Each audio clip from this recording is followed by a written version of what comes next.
With the collapse of SVB and Signature Bank over the last few days, I've received a lot of emails from folks asking me questions about FDIC insurance coverage, so we're going to tackle that topic today, including looking at a free FDIC calculator you can use. Hey everybody, my name is Rob Berger. This is the Financial Freedom Show, where we talk about investing, retirement, and financial freedom. If those topics are important to you, I encourage you to subscribe to the channel. We're almost to 100,000 subscribers. Also, I send out a weekly newsletter every Sunday morning. You can sign up for that in the link below this video. So I'm going to dive right in. I've got a lot of emails. One person asked me, are certificates of deposit covered? Another person asked me a question for their mom who has two different accounts at the same bank. Individually, they don't exceed the FDIC insurance limit of $250,000, but add them together, they do, and they weren't sure, are they covered or not? Should their mom make a change? We're going to cover all that along with, as I said, a free FDIC calculator that comes in really handy if you have some complex situations. So let's dive right in. So the first thing I want to cover is some basics about FDIC insurance. Now, we know the limit is $250,000, but we also need to understand what types of accounts it covers and what types of accounts it doesn't cover. Now, keep in mind, it only applies at an FDIC member bank, right? And at those banks, you can see in this article, and I'll link to all of this below the video, what FDIC covers, really the four big account types that it covers: checking, savings, money market accounts. Now remember, not money market funds, money market accounts at an FDIC member bank, and certificates of deposit. They call those time deposits right here. There are a couple others, but those are sort of the main four. But keep in mind, there are things that the FDIC insurance doesn't cover. Not every financial product you can purchase through an FDIC member bank is covered by FDIC insurance. You can see here stock and bond investments, annuities, several other things. So keep that in mind. I think the four main bank accounts that I think most people deal with are covered: checking, savings, money market accounts, and certificates of deposit. But keep in mind that there are some accounts that are not covered. Now, the next thing to keep in mind is that FDIC insurance is per bank. So, for example, if you had a savings account at one FDIC member bank, it had $250,000 in it, and you wanted to save even more money, congratulations, by the way, if that's you, you could go to a different FDIC member bank, open up a new savings account there, and you'd have $250,000 in coverage at both banks for a total of $500,000 in FDIC coverage. And I suppose you could keep opening up new accounts at different banks if you wanted to extend your coverage. Of course, that gets a bit tedious and a pain to manage. So the big question becomes, can you get more than $250,000 in FDIC coverage at the same bank? And the answer is yes, but here's the thing to keep in mind. FDIC coverage is not per account. What do I mean by that? If I open up a savings account at, say, Ally Bank and put $250,000 in it, and I wanted to increase my coverage but stay at Ally Bank, what I couldn't do is open up a CD or a checking account at Ally Bank and put $250 or whatever into that account and think I've increased my FDIC coverage. I haven't. FDIC coverage is not per account, and I'll show you an example of that in just a minute.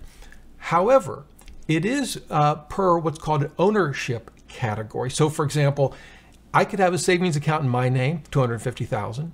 My wife could have a savings account in her name, have $250,000 in coverage. And then we could open up a joint checking account where we're joint owners, all at the same bank, put $250,000 in the joint checking account, and we would have a total combined coverage of $750,000.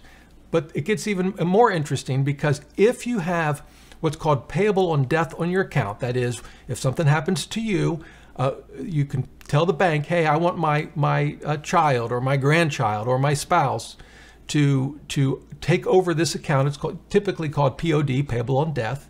That can actually extend and increase your FDIC coverage. Now, if this has got your head spinning, no worries. Let's get right to the FDIC free calculator. We'll walk through some of these scenarios. So here we are. This is the calculator. Again, I'll link to everything.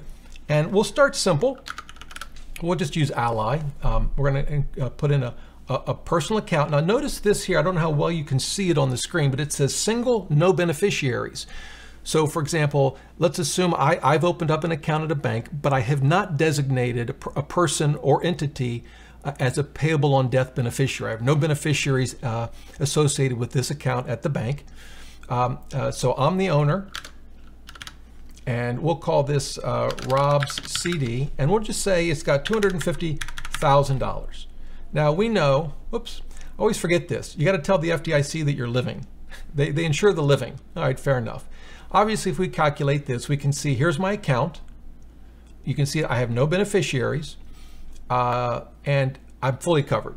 Now, of course, if I edited this account, we all know, right? If I even add $1 extra, that $1, I'll save the edits, do the calculation. Yeah, I'm not covered. So we know that. That's basic. Now, let's put this back down to 0. And now I want to show you, as I said earlier, FDIC insurance is not on a per account basis. I can't open up another account at Ally. Again, single, no beneficiary. I'm the same owner. I'm living. Let's say this time it's Rob's, I don't know, money market account, and I put $10,000 into it. Add that, calculate the coverage. You can see they combine all of the accounts with the same ownership into one, again, assuming they're all at the same bank. So I've got $260,000 at this bank, but only $250 is covered, and that means $10,000 is uninsured. All right, so we've got that. All right, now we'll just leave that the way it is, and I want to add another personal account.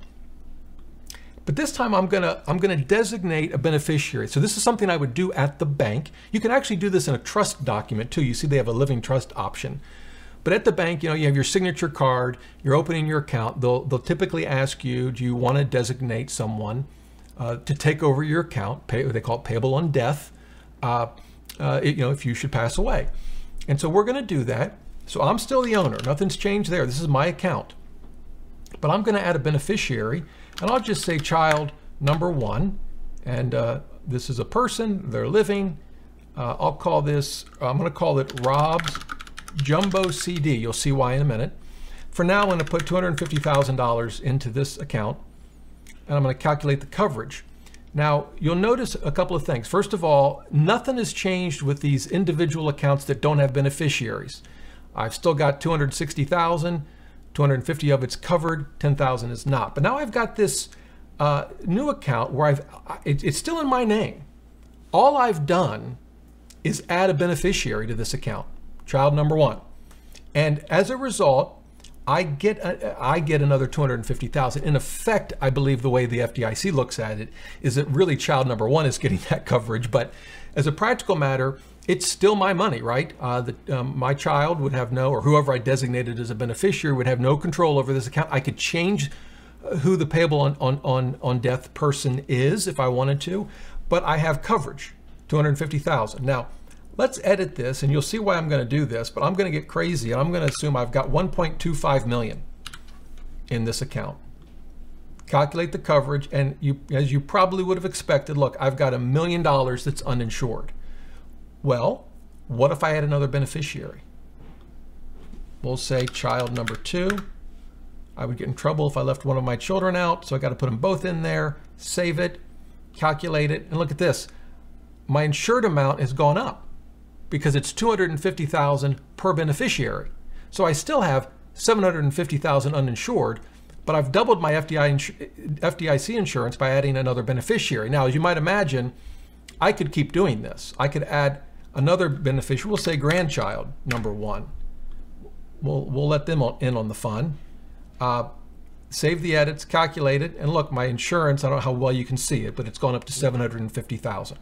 Uninsured has come, the uninsured amount, of course, has come down. I could put 2 more beneficiaries in there if I had 2 different additional beneficiaries, maybe more children, more grandchildren. They can be entities as well, and you can increase your FDIC insurance. Now, I will tell you that once you get past 5 and you go 6 or more, it becomes important that, at least for FDIC insurance purposes, that each of the beneficiaries receives the same proportion, because you could set this up where one person got more than the others. I won't go into the details of that, but I will say that in this page from the FDIC, which I will link below the video, it talks about that in detail and walks through a number of examples. I would also add, if you have some fairly complicated payable on death scenarios with lots of maybe children or grandchildren, maybe you have actual living trust, which can affect your FDIC insurance, highly recommend you seek professional counsel to make sure you do this right. And maybe even just talk to the bank. They should be able to walk you through this as well. It does get complicated. I think for the most part, this tool can handle those complications, but it does get complicated. Now, I want to show you one other situation that I think is somewhat common. I'm going to delete this money market account. So we're back to me just having one CD, and I'm going to add another account. It's personal. And I'm going to stick now with single no beneficiaries, and I'm just going to say this is a spouse. Living, we'll just say spouse's CD, and 250,000. Add it, calculate it. So you can see we both have $250,000 in insurance. So as a couple, we now have $500,000 of FDIC insurance, $250 on each account, at the same bank. And we can then take it a step further. Let's imagine that a couple has a joint account. So maybe this is, I'll call it, the owners, there are going to be two, so I think I use my name, so we'll put Rob back in here. And the other owner was just spouse, I think, yeah. And I'll just call this joint checking, and I'll put the balance in, let's make it a full 250, calculate the coverage, and you'll see total coverage is now $750,000. We've each got $250 for each of our own CDs. We have this joint checking account. The way the FDIC looks at it with a joint account is it splits it between the owners. In this case, there were two, so we each effectively get attributed $125,000 each. That's under the $250 limit, so we're fully insured. In fact, we could change this checking account. I don't know why anyone would want to actually keep $500,000 in a checking account. Maybe it's a good problem to have. But let's just assume we've got $500,000. We're fully insured, right? Because again, the joint account gets split between the two of us. And you may say, well, wait a minute, Rob, it gets split between the two of you, but why then doesn't it mess up the single accounts we have up here? Well, again, remember, FDIC insurance, it's not just per bank, it's also per ownership category. That's just how they do it. So there are some fairly straightforward ways to increase at the same bank your FDIC insurance levels. Again, you want to make sure you get this right. I'm showing you this with my best understanding in this tool, but you definitely want to talk to your bank or seek, sort of professional advice particularly your situations get complicated and you talk about more and more money. Now, before we bring the video to an end, there's one other important thing that I think might affect many of you, and that is a business account. And here's just the one thing I want to say about a business account. This is tricky, I think. You may have a corporation, which would be down here, a partnership. This would include, if you click this, you'll see it includes LLCs, right? On the other hand, many of you might have a sole proprietorship. And if you do, watch what happens if I click sole proprietorship. It defaults back to personal account, which is kind of an odd behavior. When I first saw that, I thought it was an error. So I tried it again. It keeps defaulting back to personal account. Why? Because for FDIC purposes, and if you click the help button here, you'll see this, sole proprietorships are effectively treated like a personal account owned by the sole proprietor. So if you are a sole proprietor, that's not considered a separate ownership category. It would get combined with any accounts you own individually, if any. The real takeaway is just to keep that in mind, and one way to deal with that is to just move your business account to a different bank if needed. You may not need to. Maybe all of your other bank accounts are joint accounts with a spouse, but each situation could be different. And again, you may not be a sole proprietor. You may be a corporation or a partnership or perhaps an LLC, and those are treated as separate entities for FDIC insurance purposes. But I wanted to point that out because I think it could affect many of you. So I know I've run through a lot. This can get even much more complicated than I've shown you, but hopefully it gives you some ideas to start thinking about. Again, I'll link to the free FDIC insurance calculator below the video. But really, if you've got complicated situations, a lot of money involved, you're just not sure, definitely seek counsel on this before you make any decisions. Again, I would think folks at your bank should be able to walk through this with you and make sure you know exactly what FDIC coverage you have and maybe what FDIC coverage you don't have. Really important. So please do that. Again, if you have any questions, leave them in the comments below. Be happy to help you out any way I can. Until next time, remember, the best thing money can buy is financial freedom.